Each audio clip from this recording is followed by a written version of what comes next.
లంకానగరం ఇప్పుడు శూన్యంగా ఉంది. నువ్వు నీ సోదరులు అమాత్యులు పరివారంతో చేరుకొని లంకను యథేచ్ఛగా అనుభవించవచ్చు అని చెప్పాడు. అలా రావణుడు లంకను ఆక్రమించుకొని రాక్షసుల చేత రాజ్యాభిషిక్తుడయ్యాడు. హాయ్ ఫ్రెండ్స్, మీ తెలుగుబడి ఛానల్కు స్వాగతం. రావణాసురుడు లంకను ఎలా ఆక్రమించాడు, దానికి ముందు జరిగిన పరిణామాలు ఏమిటో ఈ వీడియోలో తెలుసుకుందాం. రావణుడు బ్రహ్మదేవుడి కోసం తపస్సు చేసి వరాలు పొందాడు. త్రికూట పర్వతానికి వచ్చాడు. ఈ సంగతి తెలిసి రావణుడి మాతామహుడు సుమాలి తన మంత్రులైన మారీచుడు, సుబాహుడు, ప్రహస్తుడు, మహోదరుడు, విరూపాక్షుడు సహా తన అనుచరులతో కలిసి రావణుడిని కలుసుకోవడానికి వచ్చాడు. నాయన, నువ్వు బ్రహ్మదేవుడి నుండి ఉత్తమ వరాలు పొందావు. విష్ణువు వలన భయం కారణంగా మేమంతా లంకని విడిచి వెళ్ళి రసాతలంలో తలదాచుకుంటూ వస్తున్నాం. లంకా నగరం మనది. ఒకప్పుడు రాక్షసులు నివసించిన నగరం అది.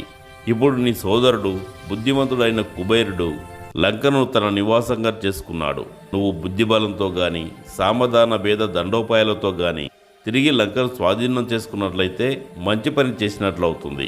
నువ్వు లంకకు అధిపతి కాగలవు. నువ్వు మన రాక్షసులందరికీ ప్రభువు కాగలవు అని అన్నాడు. తాత, కుబేరుడు మాకు అగ్రజుడు, పూజ్యుడు. నువ్వు ఇలా మాట్లాడడం తగదు అన్నాడు రావణుడు.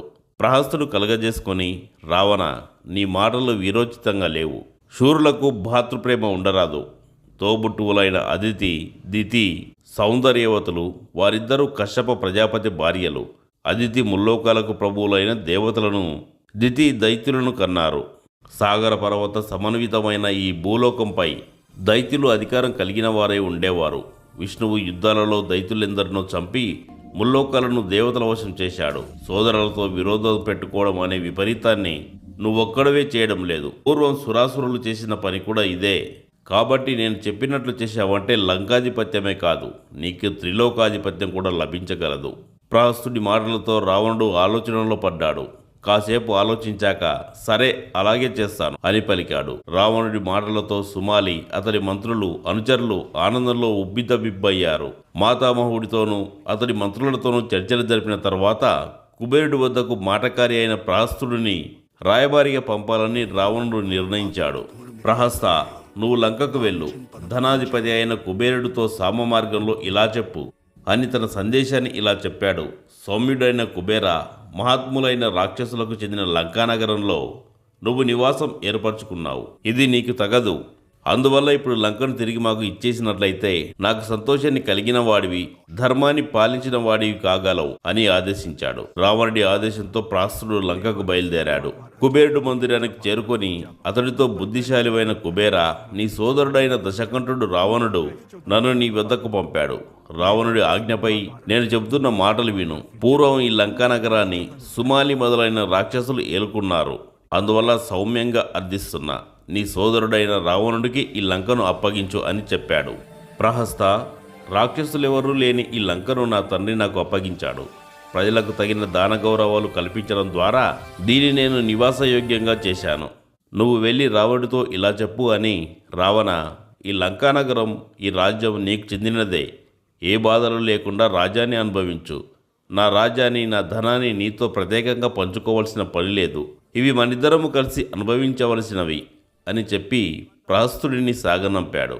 తర్వాత కుబేరుడు తన తండ్రి విశ్రవసుడి వద్దకు వెళ్ళాడు. లంకను అప్పగించాలంటూ రావణుడు తన వద్దకు దూతను పంపిన విషయం చెప్పి ఇప్పుడు తానేం చేయాలో చెప్పమన్నాడు. కుమార, రావణుడు ఈ సంగతి నాకు కూడా చెప్పాడు. నేను మందలించాను. అయినా వాడు మాట పట్టించుకోవడం లేదు. దుష్టబుద్ధితో లంకను ఆక్రమించుకుంటే నశిస్తావని కూడా వాడికి చాలాసార్లు చెప్పాను. వాడికి మంచి చెడులు తెలియడం లేదు. హితవు వినే పరిస్థితిలో లేడు. కుమార, ఈ పరిస్థితిలో ధర్మసమ్మతం, శ్రేయదాయకం అయిన మార్గం చెబుతాను విను. నువ్వు నీ అనుచరులతో కలిసి లంకను విడిచిపెట్టు. ఉత్తర దిశలో కైలాస పర్వత ప్రాంతంలో ఉత్తమమైన మందాకిని నది ఉంది. ప్రశాంతమైన ఆ ప్రదేశంలో దేవ, గంధర్వ, కింపురుషాదులు ఆనంద విహారాలు చేస్తుంటారు.